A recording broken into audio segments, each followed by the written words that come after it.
you can turn your health issue into a non-issue using the CALYPSO healing method. This is our signature method for being able to heal those physical ailments from the emotional root cause. That way, like, you can turn the health issues into non-issues, but we have to do that inner work. We can't heal an internal problem with an external solution. Here's what the CALYPSO healing method is. It's an acronym that stands for C, check your triggers. A, ask for the lesson. L, listen for the answers. Y, yearn for the roots. P, pain a purpose. That's a question. It's not a typo. S, step into solutions. And then O, outshine your former self. So for any issue you want to heal, you have to dig deeply inside of yourself to figure out, why is this present for me? And once you can identify that real emotional issue, then you can take the proper steps to releasing those emotions, and the body will follow suit. The body is a masterful messenger, communicating through thriving or through pain, illness, and disease, the conversation that we are having within ourselves. The body expresses what we feel within. What you think about, you bring about. Maya Angelou said it another way: thoughts are things. So the only way for you to change your health is for you to change your thinking, which has a direct impact on your emotions. Follow my logic here. Take a look outside if you can, or look around you. Look at the items that you're using right now, the things that are in your vicinity, the furniture, the car, the clothes, the cup, the bed, whatever. Everything that you see or touch or feel with your physical eyes right now in your life is a physical manifestation of something that started in a mind. It did not magically appear overnight. Someone thought of it first. It began as energy, and the energy then developed momentum inside of someone's head, many people's heads, before it ever came into physical existence. It's the same process when it comes to health. We can use our minds to create a desk. We can use our minds to create disease. We can use our minds to promote cellular regeneration or inflammation. And the fact of the matter is that you're creating illness or wellness, likely a mixed bag, for yourself all the time, whether you do it deliberately or unknowingly. Our traumas, those emotional wounds that many of us experience in our childhoods, they create self-destructive mental and emotional patterns within us. We carry them through and into our adult lives, gaining momentum, and then they create pain, illness, and disease manifesting into the physical. So what the CALYPSO healing method is all about is really just gaining an understanding of the mental and emotional root causes, those patterns, healing those wounds, rewriting those records, while you simultaneously create better habits that support your mental and physical health. So let's run through the method again. I'll give you a little bit more detail on each step. C, check your triggers. So take note of the circumstances that get you negatively emotionally charged up. Look for patterns. What gets you all upset? There's always a pattern.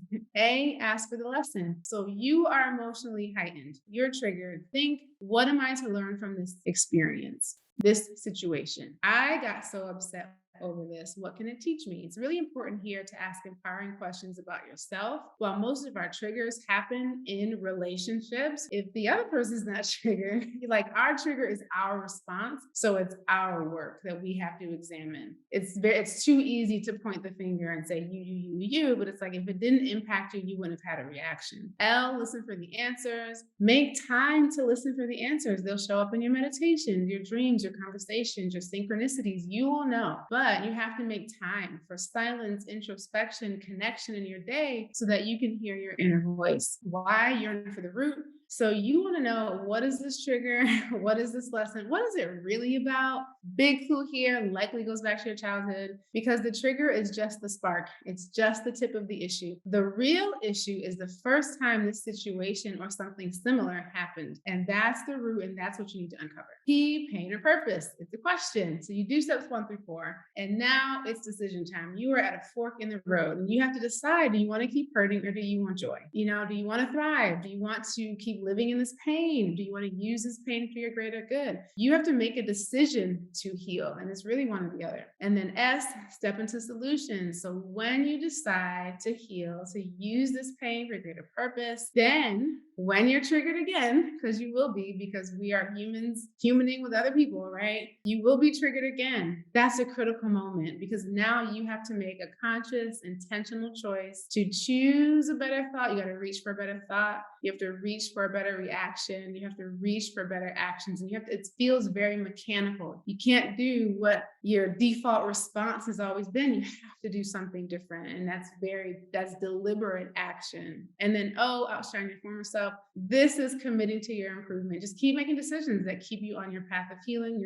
your path of well-being. One day you'll look up, you will not recognize who you used to be because you've come so far. And those things that used to trigger you, thing of the past. They don't even happen in your experience anymore. I'm going to show you what it looks like to put this in practice. Many of the students that talk about trauma so much are coming in wanting to heal deep emotional trauma that stems from childhood. So I'm not going to use their personal stories as case studies here. That will be right. But I will continue to share my personal story and how I use the CALYPSO healing method in practice, like in real life. In my body, anytime I would think about my childhood, I would have this emptying out feeling from the breast downward. So there was kind of this pre-work. C is check your triggers. So at first, I did not make the connection that the feeling that I was having in my body was the result of very specific thoughts. So my pre-work to this actually, what can happen with people who've been sexually abused, you disconnect, you disassociate, you're young, soul level, I want to be here. I said I want to incarnate in this lifetime. But what's happening on my human level, my personality, I'm being violated. So I'm going to disassociate mind from body so that I feel safe enough to stay here, but I just have to sever this connection for a moment. So I had to do that work, and plants were integral to doing that work. Once it was safe enough for me to start feeling being inside of my body again, that's when I could make the connection between the trigger and the thoughts. And the trigger, that was my body's response. Then I would pause and say, okay, wait a minute, Selima, what were you just thinking about? Or what were you just talking about? And in some way, all of the thoughts, they were connected to my childhood. A, ask for the lesson. So, okay, in the moment, I feel the trigger. I know this is about my childhood. The empowering question for me is, what can I do about this? I didn't want to stay in this place where I didn't have control over my body because of something that happened in the past. What can I do about this? That feels like a very simple question. But as I recall in my story, there were 10 years where I felt this, but there's that disassociation, right? I felt this and I did not ask a follow-up question. So be really deliberate about asking a question. And then L, listen for the answers. We ask all the time, we pray all the time, but we might not actually sit down and listen and receive our answers. Listening for the answers, that's what this period is. It's saying you're going to go quiet. You're making yourself available in this step to receive the answers to the questions you've been asking. It's very hard to receive our answers when we maintain the chaos in our lives and maintain the chaos in our minds. So this step is about introspection and being really deliberate about that so that you can connect with an inner you. And that's what I had to do during this time. Definitely journaled a lot. Sad time, but a very reflective time. And I needed that to connect with me. Why? Yearn for the root. I knew I was molested, but I had this lingering feeling that something more had happened. And I remember saying to a friend in college 10 years prior, these exact words: I think something else happened to me, but I'm not ready to know what. So that's when I didn't ask questions. But now I'm in my yearn for the root step. And I was telling myself, okay, I am ready to know the truth. Spirit, to God, source, ancestors, universe, inner being, whatever you want to call it, it's all good with me. I said, I want to know. And shortly thereafter, the full repressed memory of me being raped around 4 or 5 years old, that resurfaced in a dream. And the minute I woke up, I was relieved, to be honest, because for years I had been haunted by the shadow of it. And now I could view it in the light. I'm like, this provided so much context why I was showing up in relationships and work and in everything the way I was, because I had this thing in my subconscious that I wasn't yet ready to address. So now I could look at it in the light. P, pain or purpose. So I did steps 1 through 4. It's decision time. You have to make a decision. This is what I did. I remember I got up immediately. I wrote everything down in a journal. And when I was done writing, just staring off into space. And I remember asking myself these questions. What do I do now? Do I fall apart? Do I get angry? Do I stay angry? And I'm asking myself these questions and I'm playing that out. You just take a minute. We go into the future with everything else. This is no different. Play that out, what it feels like or what the outcome is for you to decide not to heal. I knew for me, I played that out. This is going to prolong my pain and keep me feeling like a victim. And I didn't want to do that. I was already hurting. Why am I going to put myself in the position to hurt more through resentment, right? Through not healing. So I was like, you know what? I'm going to take the steps to truly heal. I'm going to do whatever it takes. And of course, I chose my path of healing, turned into an incredible path of purpose, helping other people too. Step into solutions. I said, yes, I'm going to heal. Magic happens in this step, in this phase, in the process, because you have now implemented L, which is listen for the answers. You have your practice. You have that practice of quiet, introspection, journaling, whatever the case may be. And in that quiet, you receive your next right step. So for me, the step into solution step was to work on my voice. And so another thing that often happens when people who've been sexually abused is that the voice gets locked up. And astrologically, there's a big connection between Taurus and Scorpio, that pole, that spectrum of energy. And if you think about the voice being locked up, like think about what happens with sexual abuse, right? There's a lot of shame. There's a lot of secrecy, knowing something's happening that should not be happening. You're being told or not told, or just energetically, this is not okay to talk about.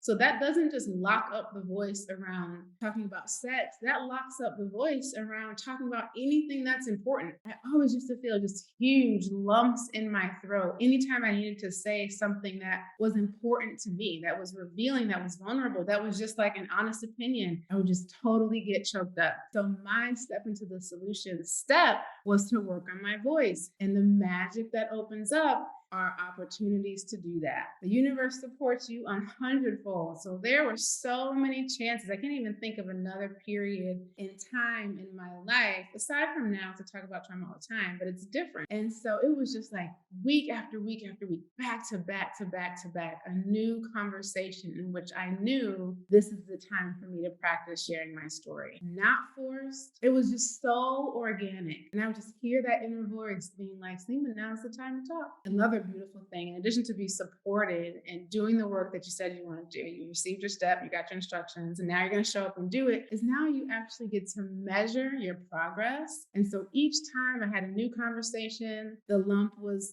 not as big. The triggers in the body, not as intense. So it just got lighter and lighter and lighter and lighter. And I could see that, like I could feel that. It's like I'm making progress here because I'm working on what inner me, God, source, spirit, whatever, said, Selima, you're going to work on this. And you're supported in that. During this time too, I confronted my abuser.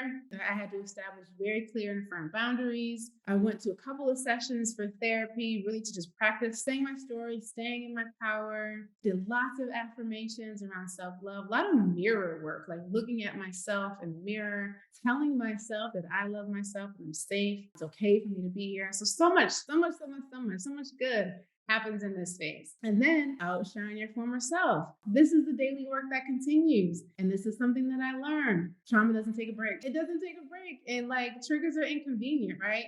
It's not like, okay, on February 13th, you're going to have a trigger. Get ready. It's so easy for us to feel good and then stop doing the things that helped us feel good. And it's like, don't do that. It sounds crazy when you hear it back. Don't do that. Keep going. That's what outshine your former self is all about. Keep maintaining your practices. Keep adding onto them. You are pouring love into yourself. And eventually, those old triggers, they become like annoyances, but you're still a humaning, and people be peopling. So there's going to be new experiences that you need to maintain your composure on. Like you need to be balanced and centered and less triggered.